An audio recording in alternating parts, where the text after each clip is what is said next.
Pendwa mtazamaji, siku ya Jumamosi, karibu katika tafakari ya neno la Mwenyezi Mungu tunalipata katika Injili ya Yohane sura ya 7 aya ya 40 hadi ya 52. Ni habari za Yesu aliyekuwa hekaluni akiwafundisha watu, akiwaeleza juu ya asili yake. Yohane anazungumza, watu wengine walisema kwamba hakika huyu ndiye nabii, na maneno haya wamenukuu kutoka katika kitabu cha Kumbukumbu la Torati sura ya 18 aya ya 15, ambapo Musa alimwomba Mwenyezi Mungu kwamba atawaletea nabii mkubwa kama mimi Musa. Hivyo basi walipomwona Yesu akiwa anafundisha, walimwona kama Yesu ni nabii. Wengine wakasema huyu ndiye Kristo. Maana yake nini? Kristo maana yake ni mpakwa mafuta wa Bwana. Kwa hiyo ndani ya mafundisho ya Kristo aliyokuwa anayafundisha pale hekaluni, wakasema maneno yake yamejaa nguvu ya Roho Mtakatifu, huyu ni mpakwa mafuta wa Bwana. Lakini wengine wakaanza kubeza, wakasema, je, Kristo atatoka Galilaya? Mbona katika maandiko hasa kwa nabii Yeremia sura ya 23 aya 5 inasema kwamba Kristo atatoka katika uzao wa Daudi, atatoka Betlehemu katika mji wa Daudi.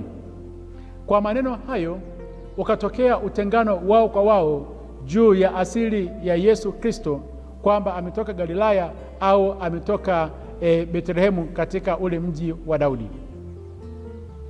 Kwa nini wanabishana? Wanabishana kwa sababu ya asili, hawakujua maandiko. Walimkataa Yesu kwa sababu ametoka Galilaya, na wengine wakamkataa Yesu kwa sababu ya mjadala wa kiteolojia uliokuwepo pale juu ya asili ya Yesu Kristo. Hadi sasa tatizo hilo lipo katika kanisa la sasa.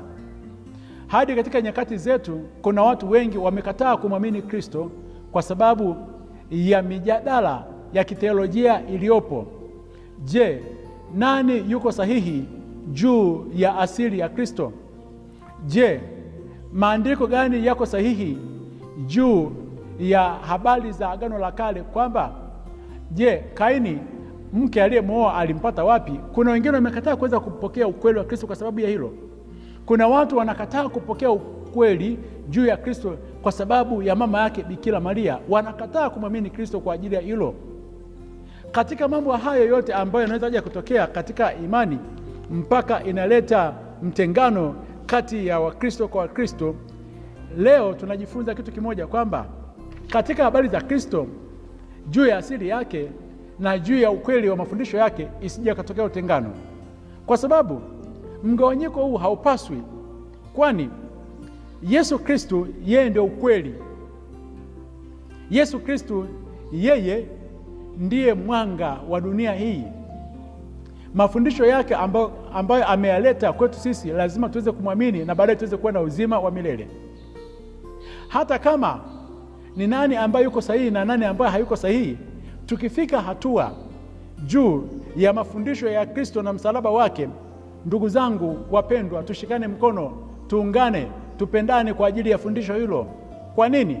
Kwa sababu mimi na wewe sote tumeoshwa kwa damu ya Kristo ya pale msalabani, damu yenye thamani, na hatuna kitu kingine chochote kile kinachotuunganisha isipokuwa damu ya Kristo.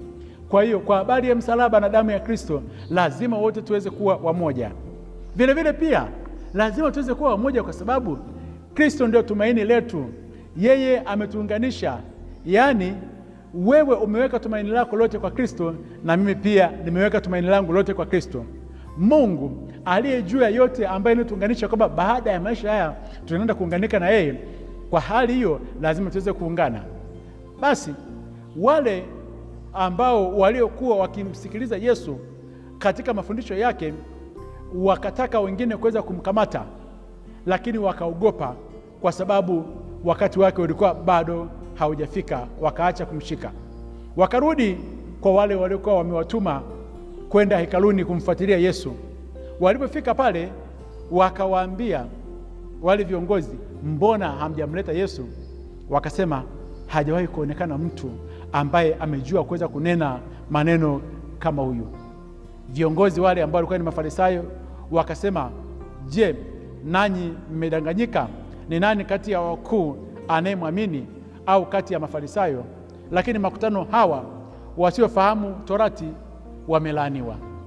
Tumwombe Mwenyezi Mungu sana. Viongozi wa dini wanaweza wakafika hatua wakajiona kwamba wanajua ukweli wote, wakawadharau watu wa hali ya chini hadi wanawapatia majina kwamba wamelaaniwa. Mafarisayo walijiona kwamba wamejua Torati, hawakumpokea Kristo.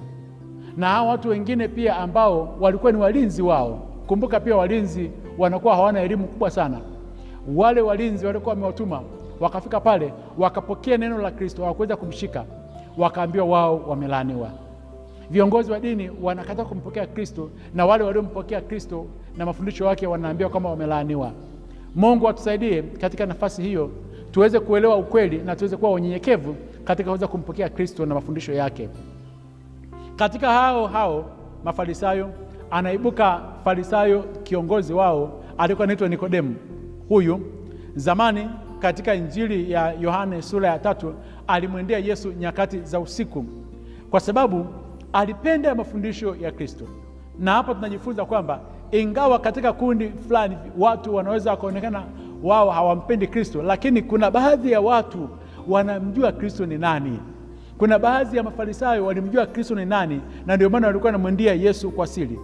Yeye anawauliza swali hili wale wote ambao walikuwa katika mjadala wa kumpinga Kristo. Anasema hivi, je, sheria zetu, Torati yetu inazungumza habari za kumhukumu mtu kabla ya kumsikia kwanza, na baadaye pia tunamhukumu mtu kabla ya kujua yale anayotenda?